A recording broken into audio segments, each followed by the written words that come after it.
Саламатсыздарбы урматтуу телекөрүүчүлөр, эфирде ачык пикир көрсөтүүсү. Аны студияда мен Нургазы Жаныбеков алып барам. Ал эми бүгүнкү темабыз болсо, ушул өлкөдөгү саясий абал жолсо ушул башаламатты уюштургандар кимдер деген теманы алкагында кеп сөз кылмакчыбыз. Алгач студияга келген конок менен тааныштыра кетсем, Калыбек Жапаров, эркин журналист, ошондой эле коомдук активист. Саламатсызбы? Саламатчылык. Калыбек мырза, айтсаңыз, негизи эле бүгүнкү күндөгү ушул азыркы учурда, азыркы тапта болуп жаткан саясий кырдаал жолсо ушул башаламандыкты уюштуруп жаткандарды сиз кандай баа берет элеңиз? Кандай түшүнөсүз? Бул башаламандыкты уюштуруп жаткандар жөнүндө толук маалыматым болбосо дагы, бул Кемпирабад темасынан келип чыккан оппозициянын иши болуп атат да. Эми оппозиция өзүнүн ишин алып барып атат, ушундай деп кандайдыр бир толук маалымат эмес болсо керек. Мен биринчи кезекте ишендим эле да, баягы жерди сатылып кетти депчи. Ошондон жерди сатылып кетти дегенден кийин, ошондон кийин элдин көпчүлүгү ойлоп калды да, значит, Кемпирабадтын астында жер сатылып кеткен турбайбы деп. Ошондон кийин азыркы кечеги немелер дагы туура эмес маалыматты бергендиги үчүн бардыгын ушул тергеп жатабы дейм да, ким ушундай информацияны, маалыматты таратты депчи. Бул жерде эми негизинен айтып баса белгилеп кетиш керек. Кемпирабад жөнүндөгү так маалыматты ошол жердин жашоочулар дагы билдиришти, өз ойлорун пикиришти.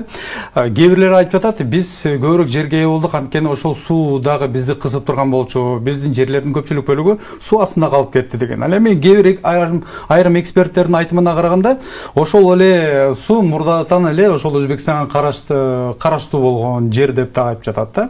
Эми ушул азыр бүгүнкү күндөгү ушул башаламандыкты уюштуруп жаткандардын негизги шылтоосу дал ушул Кемпирабад суу сактагычы болуп турабы, же буларга башка шылтоо мурда табылбай тургандай бир сезимдерди калтырып жатабы? Сиздин көз карашыңыз боюнча. Бул жерде ушул Кемпирабадты шылтоо кылып, кээ бир үчүнчү күчтөр деп койсок болот, ошолор атайын элди будоражать этип, адашырып, ушул жолго кадамга барышты да. Деп эсептейм да, себеби дегенде кече дагы ошондой бир нерселерге айтып атышат, курал жарак табылды депчи. Значит, бул деген курал жаракты эмне үчүн ошол кишилердин табылып атат да. Бул маалыматты эми дагы биздин укук коргоогондору тастыктар. Анан мени деле ушул курал жарак боюнча айтылганда кичине кооптондурду да. Баягы бул деген үчүнчү күчтөр деген ой кетти да мендечи. Эми негизи эле мына айрым эксперттердин ою боюнча да, мына Равшан Жээнбековдун башка улуттун өкүлдөрү менен жолугушуп, сиз жогоруда баса белгилеп өттүңүз, ошол эле курал жарактар жөнүндөгү маалыматтар коомчулукка таркап жатат. Ошол эле учурда кандайдыр бир активисттерди, жарандык активисттерди чогултуп алып, ошол эле оппозициячыл кандайдыр бир кыймылдын өкүлдөрүн дагы чакырып алып туруп, ошондой бир башаламандыкты баштоодогу бир чогулуштарды көрүп жатабыз да. Бул боюнча маалыматыңыз барбы? Эмнелерди айта аласыз? Бул жерде дагы бир жолу немесеңиз, оппозициячыл интернет маалыматтарда азыр мынакей интернетти ачсаңыз эле, ошол Равшан Жээнбеков ошол кандайдыр бир өкүлдөрдү чогултуп алып, оппозициячыл кыймылдын өкүлдөрүбү, же болбосо кандайдыр бир дагы лидерлерби, активисттерди чогултуп алып, ушундай бир чогулуштарды уюштуруп жаткан бир сөздөр таркап жатат эл арасында. Ушул башаламаттарды уюштурабыз, биз революция, же болбосо төңкөрүш жасайбыз деген да чакырыктар болуп жатат да. Бизге ушул башаламандыктын баягы неменин кереги деле жок да. Бул нерсени революция уюштурабыз, төңкөрүш жасайбыз дегенди, эгерде ушундай нерсе сөздү айткан болсо, бул жөнөкөй сөз эмес, бул серьезный нерсе да, иш болуп атат да. Бул жерде Равшан Жээнбеков жөнүндө биз айта турган болсок, мына ал деле мурун кызматтарда иштеп келген депутат, жогорку кеңештин мурунку. Ошол кездерде деле ушул Кемпирабад жөнүндө теманы козгоп, мындай эле парламентте салса болот эле да. Бизде мына 30 жылдан бери бир дагы бийлик өкүлү, мына андан бери 5 президент өттү. 5 даже мына депутаттар өздөрүнүн парламентте депутаттык кызматын аткарып өтүштү. Ошолор деле ушул Кемпирабад жөнүндө бир ооз сөз айткан жок да. Эмне үчүн айткан жок, мен ушул таң калам да, бүгүнкү күнгө чейин айтпастан, анан кийин бүгүн ушул чек ара маселелери чечилип атканда, жер каердан каерге чейин болот деп атканда, ушул маселени көтөрүп, Кемпир-Атты шылтоолоп чыгышты да. Мен бул жерде эми бир баса белгилеп кетчү нерсени айтсам, биздин президентибиз Садыр Нуркожоевич деп айтып атат. Биз Кемпир-Абад жерин эч кимге бергенибиз жок деп атат да. Мындан 3 күн мурунку өзүнүн билдирүүсү болду. Бул эми президентибиздин эми кичине ачыгыраак болсо да билдирип коеюн десе керек. Биз ал жерден жерди бербесең кайра алып атабыз деди го. Өзү айтты, өз сөзү менен айтты. Утурумдук 50-50 кылып туруп сууну иштетебиз деп атат. Анча баягы гез ток чыга турган болсо, анын пайдасын да тең-тең бөлөбүз деп атат. Ошого мына жерде да бир ачык нерсени айтып коюш керек. Ушул кезге чейин 31 жыл болду. 31 жылдан бери бир дагы президент мындай Өзбекстандын президенти менен келишип бул кадамга барган эмес. Мына өзүңүздөр көрдүңүздөр, жайында ысык көл жана Чолпон Атада форумга келип кеткенде биздин ушул кошуна өлкөнүн президенттери келишти. Биздин кошуна өлкөнүн президенти, Өзбекстан президенти Шавкат Мирзиёев абдан сонун өзүнүн жылуу, жакшы мамилесин көрсөттү да ал жердечи. Достук мамилесин көрсөттү. Достук мамилеге ал жерде кол коюлуптур. Себеби дегенде биз илгертен бери баягы канча кылымдарды карытып жашап келген бир тууган эл болобуз, өзбек эли мененчи, түрк тилдибиз тем более. Салтыбыз бир, када салттарыбыз окшош. Мына менталитетибиз да окшошуп кетет. Ошого байланыштуу болсо керек. Буга чейинки президенти Ислам Каримов мындай мамиле жасаган эмес Кыргызстанга же болбосо башка өлкөлөргөчү. Бул Шавкат Мирзиёев как түрк тилдүү, түрк бир тууган катары бул бизге аябай сонун жакшы мамиле жасап атат да. Бул эми Садыр Нуркожоевич деле айтты ошол 3 күн мурунчу. Ошол сууну иштетип атабыз деп атат да. Тең-тең иштетебиз деп атат. Эгерде суу ошол кайсы 9-горизонтка чейин түшүрдүк, анан дагы айырма бир 300 гектар болуп калыптыр, анын ордуна башка жерден жер берип атат. Кааласак жер берет экен, кааласак кайра ал эметип койсок деле болот экен. Жакшы нерсе да булчу. Муну эми ачыгыраак айтып атат да биздин президентибизчи. Эми элге мындай түшүнгөн элге бул түшүнүктүү эле. Эгерде ошол жерде суу сол кеткен кезде дагы биз кааласак жерди алмаштырып алсак болот, кааласак алмаштырбай деле койсок болот экен да. Сиз эркин журналистсиз, коомдук активист. Ошол эле учурда мен айта турган нерсем, сөз эркиндигине азыркы тапта мынакей активисттердин айтымына караганда алып барып камап жаткандар дагы өздөрүнүн ой пикирлерин жазып жатат да, ушул Facebook тармактарына же болбосо дагы бир интернетте айдыңында кеңири таркап жатат бул маалыматтар. Негизи эле сөз эркиндигине басым жасалып жатат деп ойлойсузбу азыркы учурда? Же бул ошол эле учурдагы азыркы оппозициялык топтун ошол сөз эркиндигине басым жасоо деген бул эмнеден кабар берип турат? Балким алар бир чагымчыл күчтөрдү чакырып жаткандай бир маалыматтарды берип жатабы? Мына жаңы бийлик келгенден бери 2 жыл боло элек, бирок 1,5 жыл, 2 жылга жакындап баратат да, мына февралдын аягында уже 2 жыл болот. Толук.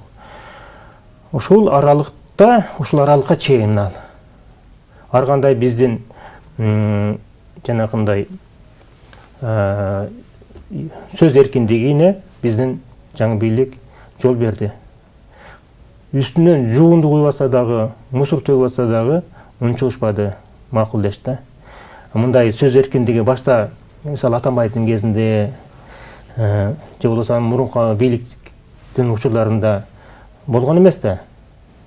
Кандайдыр бир эмеге даже баягы артисттер деле сын пикир айтып койсо, алардын кандай кысым болгон аларгачы.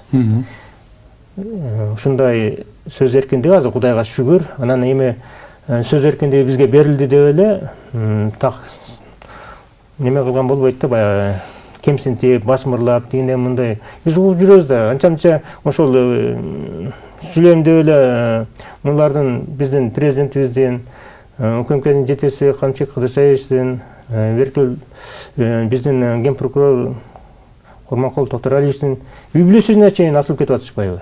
Демек бизде азыркы болуп жаткан демократияда башка өлкөлөрдө дагы бир салыштыруу мүмкүн эмес, туурабы? Мүмкүн эмес. Азыр ар ким өз оюна келгенде деле жазып жатат, сындап жатышат ушул эле бийликти. Бирок ошого карабастан азыркы мынакей бир өлкөдөгү же болбосо коомдо болуп жаткан саясий кырдаалды курчутуп, башаламандыкты уюштуруп жаткан ошол эле учурдагы азыркы активисттер бир топтору мынакей камакка алынды да. Бул сөз эркиндигинен кандай сиздин көз карашыңыз боюнча? Эми бул жерде басым жасалган жокпу? Басым жасалып жатат деп айтып жатышат да алар. Ооба, басым жасалып жатат деп айткандар айтат. Неге себеби дегенде кээ бир түшүнбөгөн адамдар неметет да. Значит, жөн эле басым жасалып, жөн эле кармалып аткан турбайбы дептир. Алардын кандай кыймыл аракети жөнүндө эми биз социалдык тармактардан көрүп аттык. Ошого байланыштуу болсо керек, эми бул жерде тергөө иштери аныкталып, неме ушул укук коргоо органдары саясий жактан баа бергенден кийин, неме өзүнүн жанагы баасын бергенден кийин, укуктук баасын бергенден кийин, Кудай буйрса ошол биздин жарандарыбыз деле өзүнүн үй бүлөсүнө, бала чагасынын астына келет деп үмүттөнүп турабыз, Кудай буйрса. Чоң рахмат. Негизи эле азыркы тапта, азыркы күндө коомчулук көпчүлүк бөлүктө ушундай бир сындап жатышат да.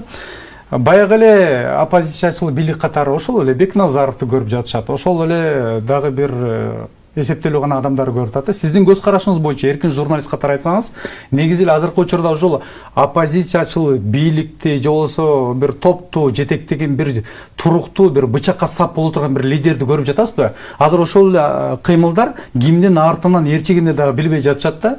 Ким эмне десе, башаламан эле бир жагдайды көрүп жатабыз да биз журналист катары. Бул жерде эми оппозициячыл жетекчи деле бул жерде жок. Менин жеке пикирим боюнча жок. Булар эми биздин айтып атпаймынбы, мурун бийликте иштеп кеткен ошол Бекназаров, Азымбек, андан тышкары жанагы Раушан Жээнбековдор, жана башка жана бийликте иштеп кеткендер. Бул жерде кичине адамдарды неметип, ушул бийликке кайра келсем деп, баягы бийликте иштеп кеткен адам өзү бийликке суусап калат окшойт. Ошондой эңсөөсү, жанагы кумарлануусу, нафсикорлугу тартып атат деп ойлойм да. Бийликте кезегинде иштеп жүрүп, анан бийликтен түшкөндөн кийин бийлик кызматында иштеп турган адам сөзсүз түрдө эч кандай бир ооз ачпайт. Же болбосо ошол бийликтен түшүп калгандан кийин, кызматтан түшкөндөн кийин өзүнүн бир кызыкчылыгы жөнүндө да сөз болушу мүмкүнбү? Конечно, албетте өзүнүн кызыкчылыгы. Бул жерде бизде мындай кылып айтып келе турган болсок, эгерде чындыгында ушулар кезинде бийликте туруп, ошол кемпировать жөнүндө же болбосо элдин көйгөйлүү маселелери жөнүндө сөздү эч качан козгоп айткан эмес да. Мен бир нерсени айтып коеюн, бир кече жакында мына мурунку президент, азыр камактагы Алмазбек Атамбаевдин бир Раушан Жээнбеков жөнүндө айткан сөзүн угуп калдым да видеодон. Аны кичине кыркып туруп, аны мен мындай коомчулукка да жарыядым. Мен деп атат да Атамбаев, эгерде кылмыш немеси сурогу мөөнөтү өтүп кетпегенде мен сени каматат элем дегенде айтып атат да. Көрдүңүзбү, бизде 2010-жылы убактылуу өкмөт келгенде ушул коррупцияларга каршы жана мошенниктерге каршы мыйзам немелер, адамдар кармалып кетпесин. Көбүнчө коррупцияны кимдер кылат? Ошол бийликтегилер кылат. Ошол мыйзамды өздөрүнө киргизип алып тур да, кылмыш мөөнөтү өтүп кетти дегенчи. Ушул мыйзамды азыр совсем жок кылып салыш керек да. Кылмыш мөөнөтү өтүп кетти деген өзү колдонбойт. Кимдерге колдонбойт? Адам өлтүргөндөргө, кыз зордуктагандарга, анан кийин педофилдерге. Ошонун арасында дагы 2010-жылга чейин коррупционерлер менен мошенниктерге да колдонгон эмес да. Ушуну 2010-жылы убактылуу өкмөт келгенде мына эки кылмышкерди немесин мыйзамдан алып салыптыр да. Кайра ушуну кошуш керек, же болбосо ушул кылмыш мөөнөтү өтүп кетти. Орусча айтканда срок давности преступления дегенде такыр алып салыш керек да мыйзамданчы. Мен ушуну урматтуу президентибиз Садыр Нуркожоевичтен, ошол ГКМнын жетекчиси Камчыбек Кыдыршаевичтен жана Ген прокурорунун жетекчиси Курманкул Зулушевичтен суранып кетет элем. Ошондой эле биздин депутаттардан жогорку кеңеште иштеп аткан. Ушул мыйзамды алып салуусун суранып өтүм кетет элем. Бизде тогурдаган түрмөдө жатат дагы элдин байлыгын урдаган, мамлекеттин байлыгын урдаган адам эркиндикте жүрөт да. Ошондуктан кылмыш курамы, кылмыш мөөнөтү өтүп кетти деген мыйзамды алып койсок, бизден тогурдагандан баштап мамлекеттин мүлкүн урдаганга чейинкилердин бардыгы жоопко тартылат эле. Мынтип баягындай элибиз айтып атпайбы? Кустурация дегенде мындай, ошого окшогондор жок болот эле да.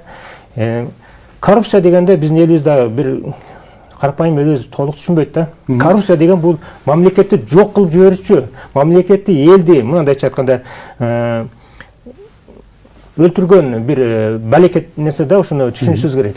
Калыбек мырза, айтсаңыз, жакында эле мына сиз тааныштыңызбы, көрдүңүзбү, угуп көрдүңүзбү? Менде маалымат жок, бирок мен өз көзүм менен угуп көрдүм. Ошол Азаттыкка берген маегинде Темир Сариев, мурдагы премьер-министр Темир Сариев азыркы бүгүнкү окуя боюнча мисал келтиргим келип жатат да. Бакиевке келип жолуп калганда, ал мага 3 адамга ишенбей эле койчу деп сураган экен Темир Сариевден.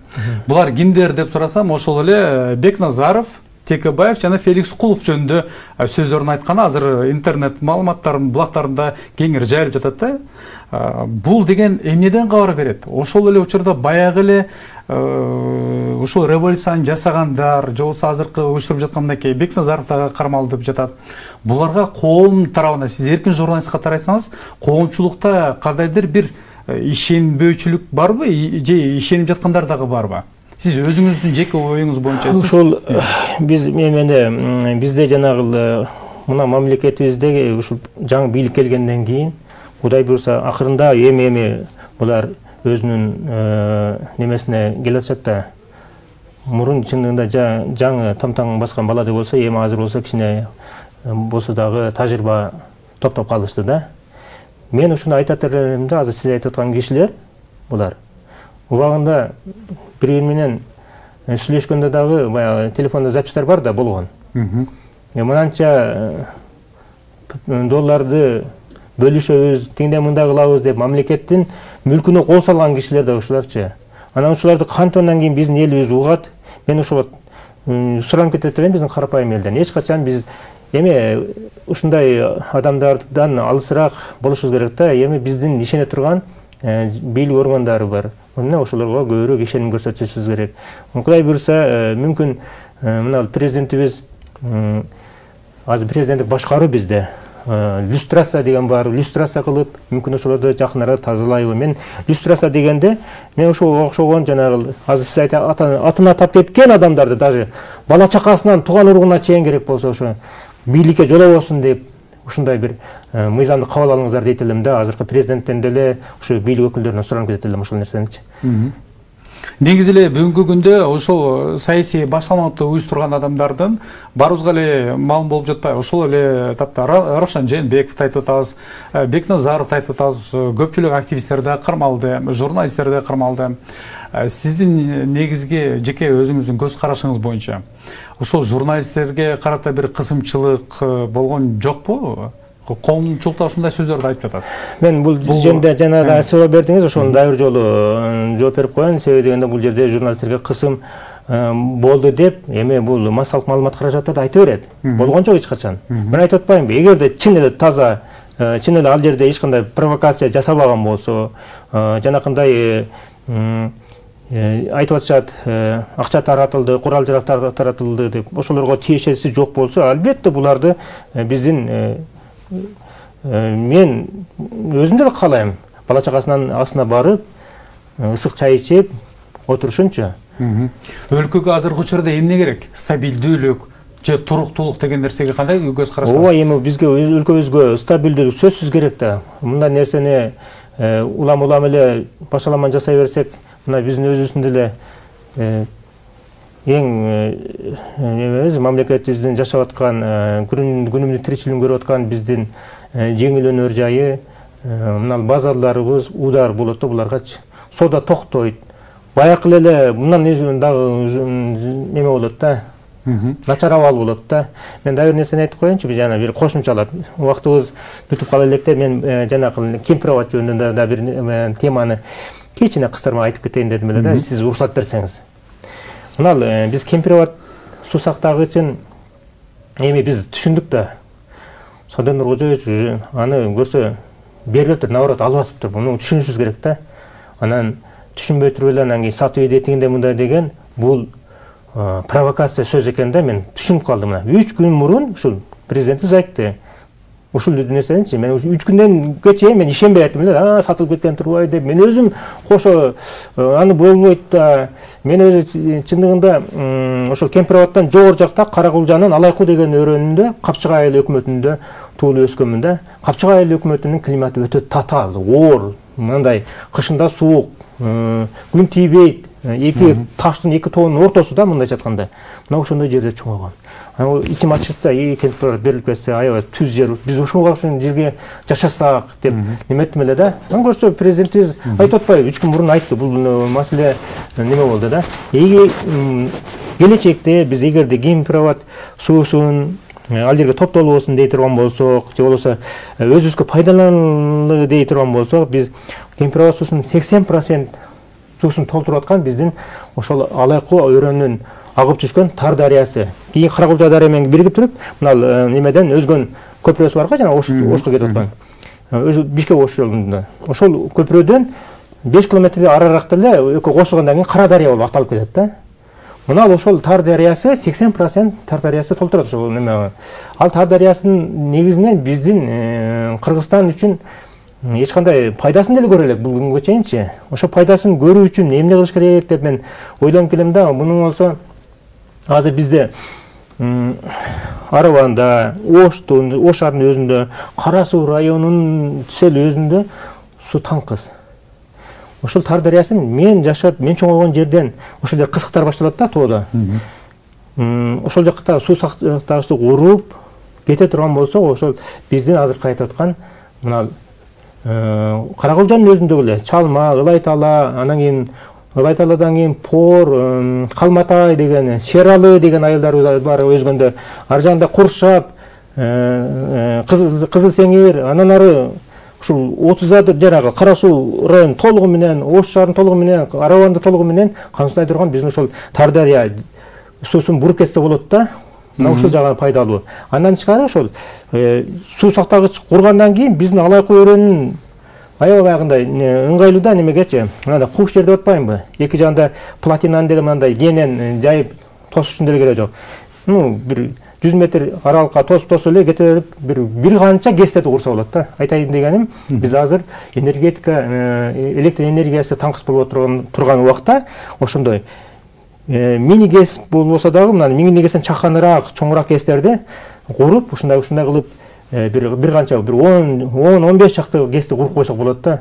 Бул жагына да мен ушул биздин бийлик өкүлдөрүнөн суранып кетет элем, ушул жагына да көңүл бөлүп койсоңуздар. Бул жакта биз целый ошол Алайкуу өрөөнүндө, мына Каракулжанын Алайкуу өрөөнүндө ушундай баягы суу байлыгы жатат да жөнүндөчү. Аны иштетишибиз керек биз өзүбүзгөчү. Чоң рахмат. Азыркы учурда мынакей коомчулукта көпчүлүккө маалым болуп жаткандай, Калыбек мырза, баягы эл дүрбөсү эшек кошо дүрбөйт деген эле бир сөздөр айтылып жатат да. Бир адам бир сөз салып кое турган болсо, мына Кемпироват жөнүндө жогоруда сиз баса берип өткөндөй. Бир адам туура эмес маалыматты берип койсо, коомчулукка ошол маалымат кетип, туура эмес дагы түшүнүктөр дагы болуп жатат да Кемпироват боюнча. Эми бир элди дагы ошондой бир массалык маалымат каражаттары аркылуу мынакей биз маалыматтарды таркатып жатпайбызбы? Түшүнгөндөр деле, түшүнбөгөндөр деле азыркы бийликти сындап жатышат да. Негизинен туура маалыматты биз гана бир массалык маалымат каражаттары, журналисттер биз түз маалыматты беришибиз керек. Бул жерде бурмалагандар кимдер болуп жатат? Ошол эле жанагы өлкөдө чагымчыл же болбосо баш салмактуу уюштурган адамдар деп атап койсок жарышабы? Ошолор. Сиз айтып аткан ошол адамдар ошол бурмалап атат. Үчүнчү күчтөр бар болуп атат азыр. Баягы бийликти мурун коррупция кылып, анан кийин ошол коррупция жасап жүргөн бийликчилер мурунку бийликке жетпей калгандар. Бийликке жетпей ажырап калбады, резко ажырады да 2020 жылдын 4-октябрдан кийинчи. мына ошолор кайра бийликке келүү үчүн ушуну жасап атышы мүмкүн. Алар ар кандай жолго барышы мүмкүн. Алар мүмкүн чет элден, мүмкүн баягындай башка бир өлкөлөрдөн ушундай ийри суммада акчаны алып туруп биздин адамдарга таратат. Биздин адамдар баягындай ушул кезде акчага муктаж болуп жүргөн баягындай элибиздин абалы деле оор турмушта жашап аткан адамдарга эмне берсе чыгат да. Мына ушундайдан өзү этият болушубуз керек, урматтуу мекендештер.